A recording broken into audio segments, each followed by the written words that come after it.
Pembacaan Alkitab dari kitab Matius pasalnya yang ke-12. Murid-murid memetik gandum pada hari Sabat.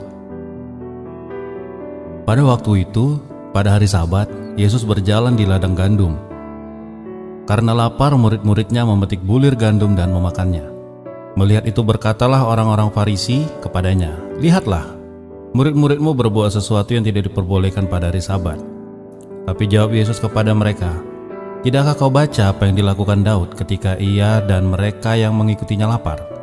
Bagaimana ia masuk ke dalam rumah Allah dan bagaimana mereka makan roti sajian yang tidak boleh dimakan, baik olehnya maupun oleh mereka yang mengikutinya, kecuali oleh imam-imam?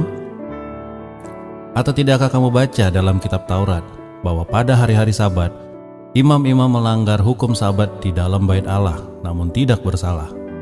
Aku berkata kepadamu, di sini ada yang melebihi bait Allah. Jika kamu mengerti maksud firman ini, yang kukehendaki ialah belas kasihan dan bukan persembahan. Tentu kamu tidak menghukum orang yang tidak bersalah, karena Anak Manusia adalah Tuhan atas hari Sabat." Yesus menyembuhkan orang pada hari Sabat. Setelah pergi dari sana, Yesus masuk ke rumah ibadat mereka. Di situ ada seorang mati sebelah tangannya.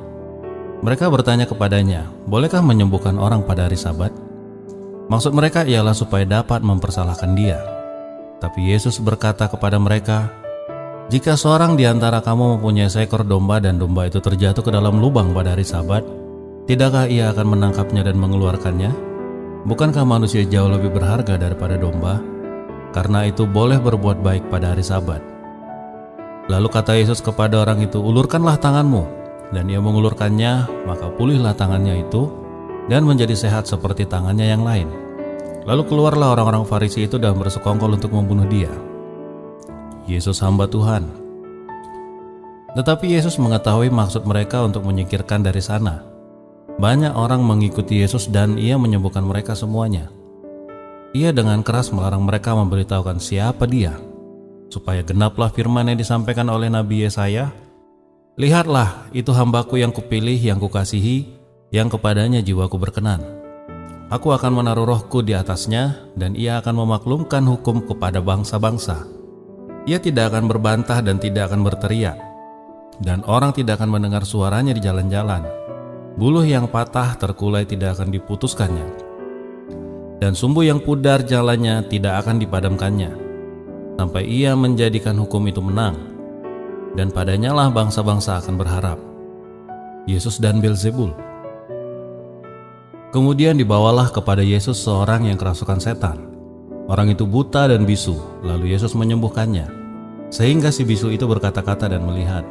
Maka takjublah sekalian orang banyak itu, katanya, "Ia ini agaknya anak Daud." Tetapi ketika orang Farisi mendengarnya, mereka berkata, "Dengan Beelzebul penghulu setan ia mengusir setan." Tetapi Yesus mengetahui pikiran mereka, lalu berkata kepada mereka, "Setiap kerajaan Allah yang terpecah-pecah pasti binasa, dan setiap kota atau rumah tangga yang terpecah-pecah tidak dapat bertahan. Demikianlah juga kalau iblis mengusir iblis, ia pun terbagi-bagi dan melawan dirinya sendiri. Bagaimanakah kerajaannya dapat bertahan? Jika aku mengusir setan dengan kuasa Beelzebul, dengan kuasa siapakah pengikut-pengikutmu mengusirnya? Sebab itu merekalah yang akan menjadi hakimmu. Tetapi jika aku mengusir setan dengan kuasa Roh Allah, maka sesungguhnya kerajaan Allah sudah datang kepadamu. Atau bagaimanakah orang dapat memasuki rumah seorang yang kuat dan merampas harta bendanya apabila tidak diikat dulu orang kuat tersebut? Sesudah diikatnya barulah ia dapat merampok rumahnya. Siapa tidak bersama aku, ia melawan aku, dan siapa tidak mengumpulkan bersama aku, ia mencerai-beraikan. Sebab itu aku berkata kepadamu, segala dosa dan hujat manusia akan diampuni, tetapi hujat terhadap Roh Kudus tidak akan diampuni. Apabila seorang mengucapkan sesuatu menentang Anak Manusia, ia akan diampuni. Tetapi jika ia menentang Roh Kudus, ia tidak akan diampuni. Di dunia ini tidak, dan di dunia yang akan datang pun tidak. Jikalau suatu pohon kamu katakan baik, maka baik pula buahnya.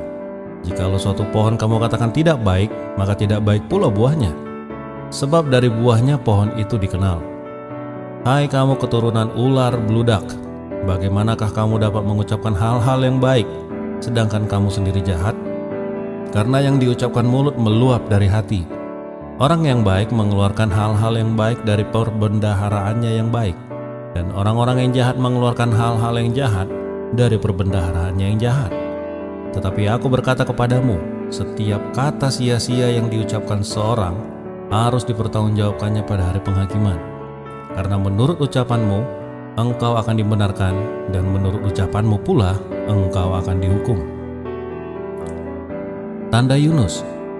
Pada waktu itu berkatalah beberapa orang ahli Taurat dan orang Farisi kepada Yesus, "Guru, kami ingin melihat suatu tanda daripadamu." Tetapi jawabnya kepada mereka, "Angkatan yang jahat dan tidak setia ini menuntut suatu tanda. Tetapi kepada mereka tidak akan diberikan tanda selain tanda Nabi Yunus.